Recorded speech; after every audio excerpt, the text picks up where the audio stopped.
جی رشید صاحب آپ کچھ کہنا چاہ رہے تھے؟ شکریہ اسپیکر صاحب. میں ایک بہت اہم ایشو پر بات کرنا چاہ رہا ہوں. جی 8 مارچ کو وومنس ڈے تھا، انٹرنیشنل خواتین کا دن، اور شہر کراچی کے اندر فیریئر ہال کے اندر عورت مارچ کے نام سے ایک تقریب منعقد کی گئی. الحمدللہ میں یہ جانتا ہوں کہ اس ہال میں بھی جتنے لوگ بیٹھے ہیں یہ عورت کے تقدس کو، اس کو دیے ہوئے فطرت کے رشتوں کو اور اس کے شرعی رشتوں کو بہت اچھی طریقے سے سمجھتے ہیں اور جانتے ہیں. لیکن متواتر پاکستان کے اندر مستقل عورت کی تضحیک اور توقیر کرنے کا سلسلہ جاری ہے. 8 تاریخ کو ہونے والا جو معاملہ ہے جی اس کے اندر نہ صرف عورت کی تضحیک کی گئی بلکہ اسلام کے شاعر کا بھی مذاق اڑایا گیا ہے. وہاں پر لوگوں نے جو کتبے پکڑے ہوئے تھے اس کے اندر ایسے شرمناک نعرے لکھے ہیں کہ جس کو پڑھ کر کے بھی آدمی شرما جائے. اور اس کے اندر یہ بات لکھی گئی تھی کہ میرا جسم میری مرضی. میں یہ بتانا چاہتا ہوں کہ انسان کے جسم پر روواں جو اللہ تعالیٰ نے دیا ہے وہ اس رووے کا مالک بھی نہیں ہے. انسان اپنی مرضی سے بال سفید نہیں کرتا ہے.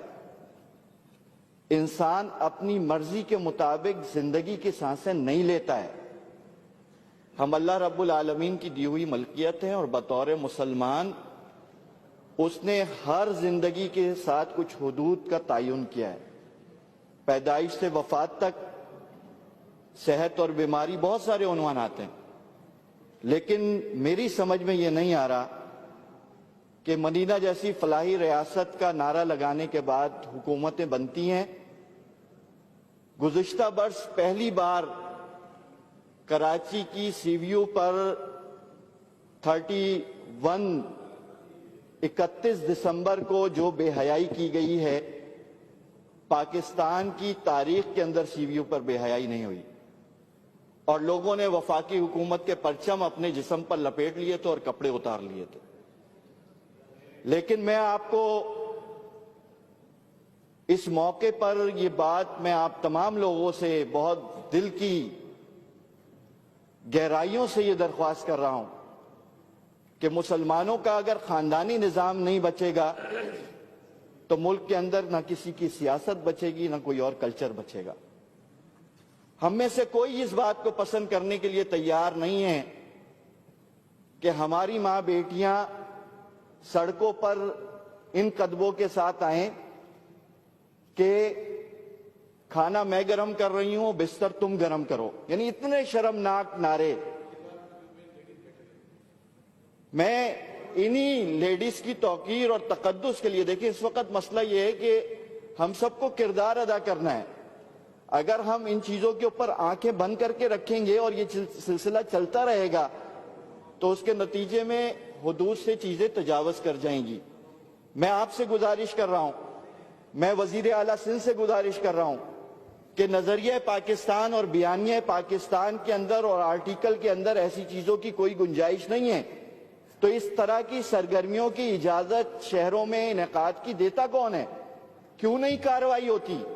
کیوں نہیں ان کے خلاف ایف آئی آر کرتی؟ گورنمنٹ تو اجازت نہیں دیتی، لیکن کسی نے اگر ایسی حرکت کی ہے سر اس میں I'm sure honorable minister in charge is sitting here تو وہ چیک کریں گے اور پتہ کریں گے. جناب اسپیکر، وہاں ایک موصوف تھے جن کا انٹرویو وائرل ہوا اور وہ انٹرویو یہ تھا کہ پاکستان میں جب تک نکاح پر پابندی نہیں لگائی جائے گی یہی کچھ ہوتا رہے گا.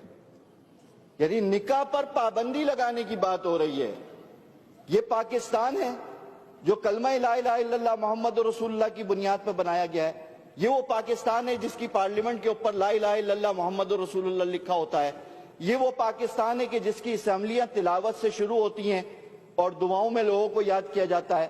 یہ وہ پاکستان ہے کہ جس کا حلف پڑھتے ہوئے تمام اراکین پارلیمنٹ اللہ رب العالمین کو گواہ بناتے ہیں اور آئین پاکستان کی حفاظت کی بات کرتے ہیں۔ لہذا میں آپ سے اور آپ کے ذریعے سے تمام پاکستانیوں سے درخواست اور گزارش کر رہا ہوں کہ پاکستان میں ایسا نہیں چلے گا۔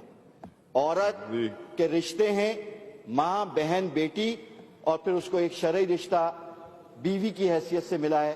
یہی ہمارا خاندانی نظام ہے۔